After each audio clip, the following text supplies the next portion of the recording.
영국의 저술가인 C.S. 루이스라는 사람은 이렇게 이야기합니다. 평안할 때 인간은 하나님께서 양심을 통해 속삭이시는 소리를 잘 듣지 못한다. 그래서 하나님께서는 고난을 보내시는 것이다. 고난은 인간의 잠든 감각을 깨우시는 하나님의 큰 소리이다 라고 이야기를 합니다. 그렇습니다. 우리의 삶 가운데 모든 것이 나의 뜻대로 나의 계획대로 흘러간다라면 얼마나 좋겠습니다만은, 그렇게 된다라고 한다면 과연 그러한 상황 가운데서 우리는 주님을 찾고 주님께 온전한 감사함으로 나아갈 수 있을까요? 처음엔 그런 상황들로 인해 감사함이 내 안에 들지는 모르겠지만 점차 내 안에 감사함이 점점 사라질지도 모르겠습니다. 우리가 신앙생활을 할 때 가장 점검해야 되고 조심해야 될 때가 언제입니까? 모든 것이 잘 되고 평안하다고 느껴질 때, 우리는 그때 더욱더 조심해야 되고 나의 신앙을 돌아보며 점검해야 될 때라는 거예요. 앞서 C.S. 루이스가 이야기했듯이 우리 인간은 평안할 때 더욱더 하나님의 음성을 들으려 하고 감사함이 넘쳐야 하는데, 아이러니하게도 평안해지면 해질수록 하나님의 음성을 잘 듣지 못하는 우리들의 연약함이라는 것입니다.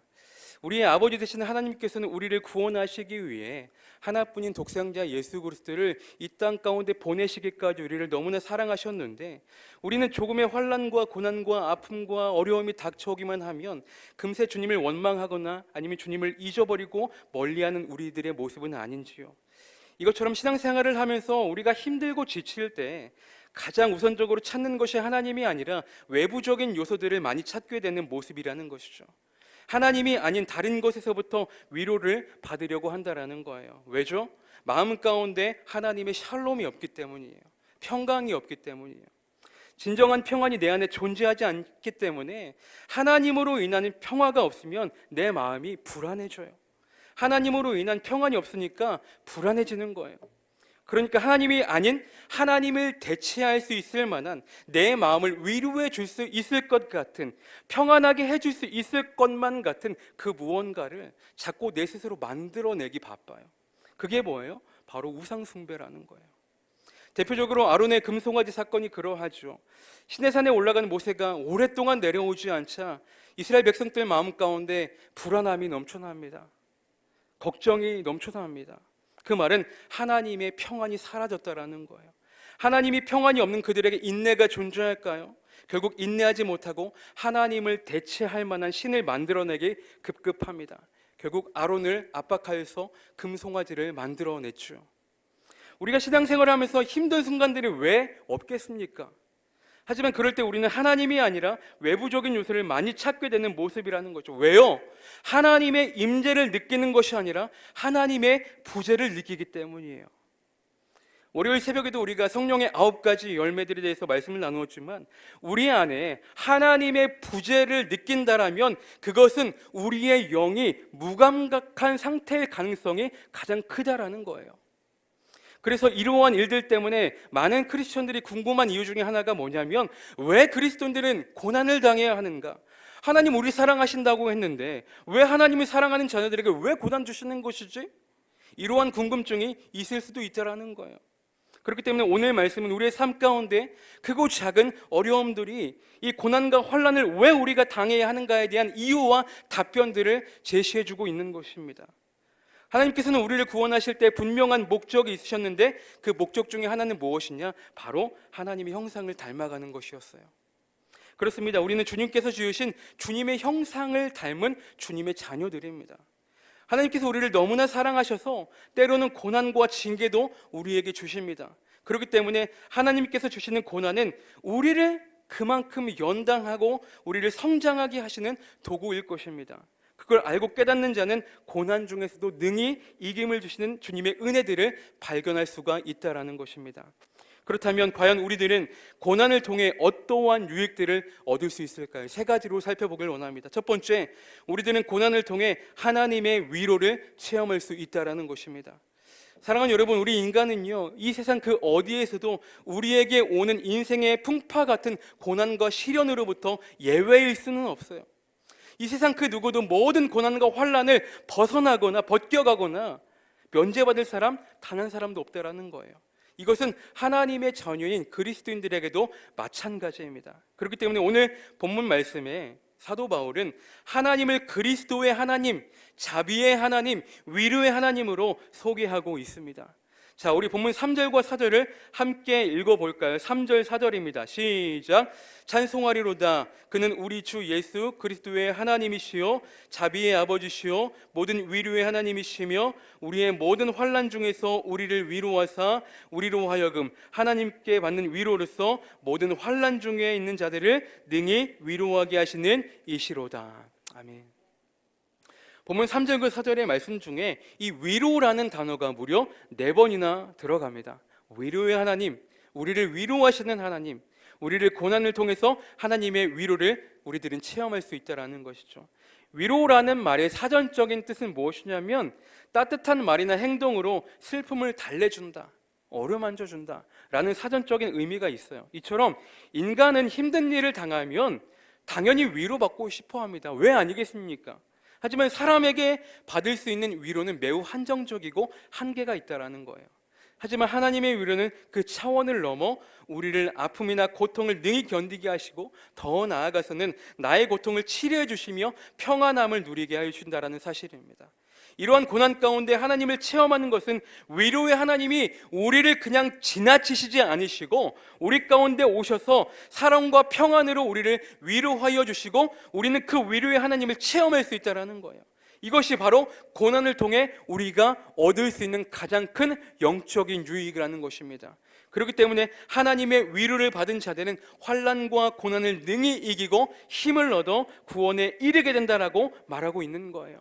그러므로 사도 바울은 인간을 향한 자비와 위로의 하나님, 그 하나님을 찬양한다라고 이야기하고 있습니다. 하나님께 부르짖는다라는 것입니다. 우리가 신앙생활을 하면서 하나님을 찬양하지 않는 것, 하나님께 나아가지 않는 것, 하나님께 부르짖지 않는 것, 하나님의 권위를 무시하는 것입니다. 동시에 하나님의 위로 없이도 살아갈 수 있다라는 것이고 그것은 곧 교만인 것이고 교만은 가장 큰 죄악인 것입니다. 그러므로 어려움 가운데서도 우리를 방관하지 않으시고 그냥 지나치시지 않으시고 그런 우리가 하나님을 부르짖고 기도하며 찬양하며 나아갈 때에 우리 가운데 따뜻하게 찾아오셔서 소망으로 위로하시는 하나님의 위로를 체험하는 저와 여러분 모두가 되시기를 주님의 이름으로 간절히 축원합니다. 두 번째, 우리들은 고난을 통해 어떠한 유익을 얻을 수 있을까요? 고난을 통해 우리는 현재의 나 자신을 발견할 수가 있다는 것입니다. 현재 내가 어떤 상태인지를 발견할 수가 있다는 거예요. 본문 9절 중반절에 보시면 이렇게 기록되죠. 이는 우리로 자기를 의지하지 말고 라고 기록됩니다. 사도 바울은 고난을 통해 자기 자신을 의지하는 것이 아니라 하나님을 의지해야 함을 깨닫는 자기 자신을 발견합니다. 사랑하는 여러분, 나 자신을 돌아볼 수 있다는 것은 매우 중요합니다. 스스로 자신을 돌아보고 반성하며 자신의 모습을 볼 수 있다는 것은 너무나 중요한 일입니다. 우리는 고난을 통해 범죄한 나 자신을 발견하고 교만하여 하나님을 멀리하고 살던 나의 부족함을 우리는 발견할 수 있어야 된다는 거예요. 그러므로 우리는 모든 죄를 자백하고 용서받은 주님의 의인으로서 살아가야 할 것입니다. 성경은 이렇게 이야기하죠. 의인은 없나니 하나도 없다라고 기록을 합니다. 무슨 얘기입니까? 주님 앞에서 우리 모두는 다 죄인이라는 뜻이에요. 전능하신 하나님 앞에 나 자신이 죄인임을 바라볼 수 있어야 된다는 것입니다. 성경에도 베드로전서에 보면 어떻게 기록됩니까? 나는 잠깐 지나다가 없어지는 안개와 같다라고 표현하죠. 야고보서에 보시면 상한 갈대와 같은 연약한 존재라고 표현합니다. 실제로 베드로가 어떠했습니까? 물고기를 잡기 위해 밤새도록 그물을 건져 올렸는데 단 한 마리도 잡지 못했습니다. 밤새도록 그물을 던졌는데 한 마리도 못 낚은 거예요. 베테랑 어부였는데. 체력적으로도 마음적으로도 너무나 힘든 그때 예수님 베드로에게 찾아오셔서 깊은 곳에 금을 던지라고 하시죠.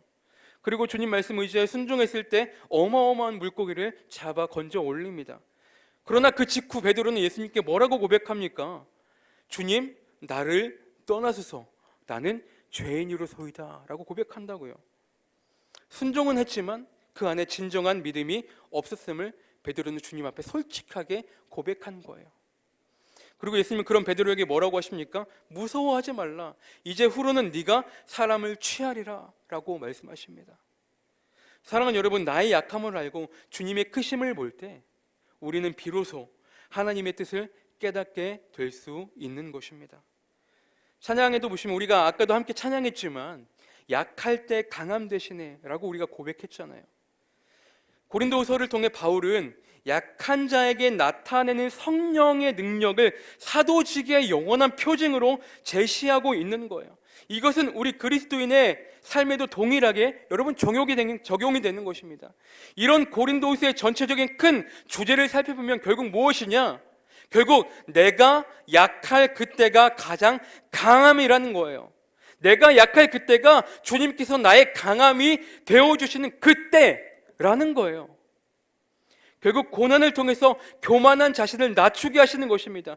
하나님은 내 힘으로 살 수 있다라고 말하는 사람, 주님 없이도 충분히 해낼 수 있다라고 말하는 사람, 자신하는 사람, 하나님 없이도 살아갈 수 있는 사람, 기도하지 않는 사람, 주님 말씀대로 행하지 않는 사람, 이런 사람들 멀리 하십니다.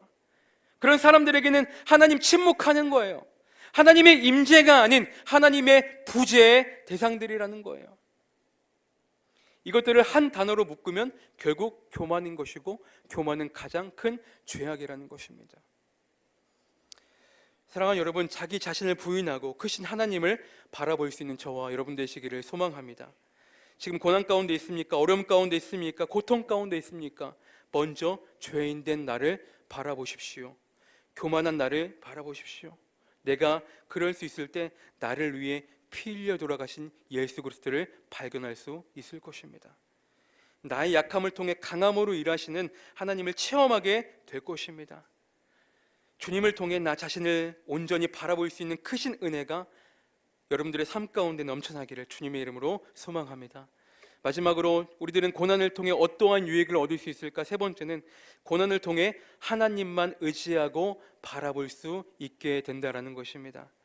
오늘 본문 9절 후반절에 보시면 이렇게 기록되죠. 오직 죽은 자를 다시 살리시는 하나님만 의지하게 하려 하심이라. 오늘 말씀의 바울은 정말로 너무 힘에 지나도록 심한 고생과 너무나 힘들고 어려워서 살 소망조차 끊어지는 고통 가운데에 어떻게 표현합니까? 마음의 사형 선고를 받을 정도의 어려움이었다라고 고백합니다. 살 소망이 끊어지고 마음의 사형 선고를 받았다라고 하는 이 뜻은 무엇일까? 아, 이제는 정말 끝이구나, 정말로 죽었구나 하는 순간을 맞이했다라는 거예요. 사랑하는 여러분, 내가 약할 그때가 가장 강함이라는 이 말을 언제 깨닫고 우리가 배우게 될까요? 그것은 바로 우리가 모든 고난과 모든 힘겨운 역경의 파도가 나에게 한꺼번에 불어닥칠 때, 정말 이제는 내 힘으로 할 수 있는 것이 아무것도 없다라고 내가 느낄 때, 그때 깨닫고 배우게 된다라는 거예요. 여러분, 물에 빠져 허우적거리는 사람을 언제 구하기가 가장 수월한 타이밍이라고 할까요? 물에 빠진 사람이 허우적거리다가 그만 모든 힘에 붙여서 모든 것을 포기하고 자기 자신을 놓을 그때가 가장 구하기 적절한 시점이라고 합니다. 무슨 말입니까? 자기 자신이 힘이 있어서 막 허우적거릴 때는 그 사람을 건져내려고 하는, 구하려고 온 그 사람까지 물불 안 가리고 막 끌어당기기 때문에 구하러 온 사람까지 같이 빠져 죽을 확률이 높다라는 것이겠죠. 바울도 마찬가지였습니다. 오늘 본문의 바울은 마음의 사형 선고가 내려졌다라는 고백을 통해 얼마나 힘들고 고통 가운데 있는 상황이었는지 짐작할 수가 있죠. 하지만 이런 바울이 힘에 부치고 모든 것을 내려놓고 이제는 하나님만을 의지하기 시작합니다. 그리고 바울은 본문 10절에서 이렇게 고백하죠. 우리 본문 10절을 우리 한 목소리로 함께 읽어볼까요? 본문 1장 10절입니다. 시작. 그가 이같이 큰 사망에서 우리를 건지셨고 또 건지실 것이며 이후에도 건지시기를 그에게 바라노라. 아멘. 하나님께서 이토록 극한의 상황까지, 저 구석까지 몰고 가신 이유는 무엇일까요? 바울이 자기 자신을 의지하지 않고 오직 죽은 자를 살리시는 하나님만 바라보게, 하나님만을 의지하게 하기 위함이었던 것입니다. 아까도 잠시 이야기했지만 물에 빠진 사람이 자기의 모든 힘이 빠지고 스스로 아무것도 할 수 없어서 물에 가라앉을 그 타이밍이 가장 구하기 편할 것 같은 그 타이밍처럼 우리 또한 마찬가지죠. 인간이란 너무 연약하여서 조금의 틈이 생겨도 자신의 힘으려고 해보려고 하는, 남의 도움을 잘 받지 않으려고 하는 습성이 있다는 것이죠. 심지어 저희 둘째 딸도 3살밖에 안 됐는데 모든 것을 자기 혼자 하겠다라고 아무 도움도 받지 않으려고 하고 있습니다. 사람은 남의 도움을 웬만하면 잘 받지 않으려고 하고, 또 도움받는 것을 누군가 아는 것을 되게 꺼려한다라는 거예요. 그런 연약함들이 우리 모두에겐 다 존재합니다. 하나님은 그렇기 때문에 우리들의 모든 힘을 다 빼시는 거예요. 결국 하나님만 바라보게, 결국 하나님만 의지하게. 하나님의 목적은 간단하지만 그 무엇보다 명확하고 분명하십니다. 제가 예전에 친구들이랑 잠시 물놀이를 하다가 수영을 하는데, 저도 수영은 이제 좀 하는 편인데 이제 배영이 안 돼서 이제 친구한테 잠깐 배운 적이 있어요. 이제 그런데 문제는 이제 배영을 하면 좀처럼 이게 뜨지 않는 거죠. 해보신 분들은 아시겠지만 자꾸 물에 빠지니까 겁만 나는 거예요. 그때 옆에 친구가 이렇게 얘기합니다. 야, 배영은 네 힘으로 하는 게 아니야. 무슨 목사님인 줄 알았어요. 교회도 안 다니는 친구인데 저보다 뭐 목회하면 잘할 것 같아. 네 힘으로 하는 게 아니래요. 몸에 힘을 빼래요.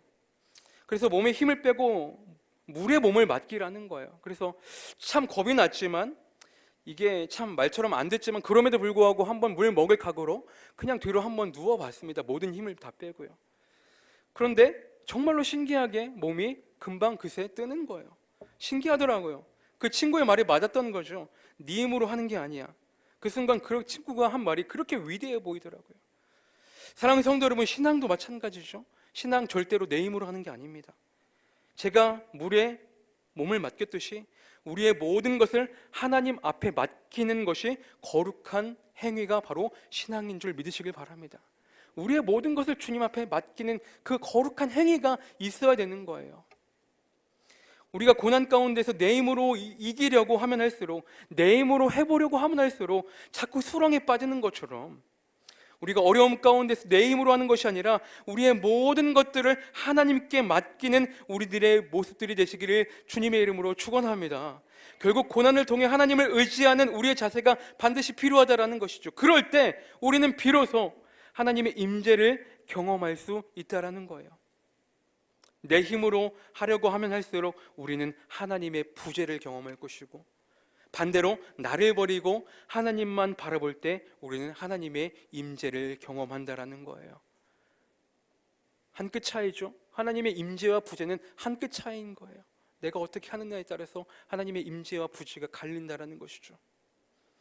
바울은 이것을 알고 강조하는 것입니다. 오직 하나님만 의지할 때 하나님은 우리를 큰 사망에서 건져주시고 앞으로도 건져주실 것이라는 것을 믿음으로 오늘 본문을 통해 고백하고 있는 것입니다. 말씀을 정리하겠습니다. 사랑하는 성도 여러분, 서두에서도 이야기했듯이 많은 크리스천들이 이러한 질문을 합니다. 왜 그리스도인들은 고난을 당해야 하는가? 한마디로 정리하자면 그 이유는 매우 명료하고 간단합니다. 약한 데서 온전케 하시는 하나님의 능력을 체험하기 위해서입니다. 믿으십니까?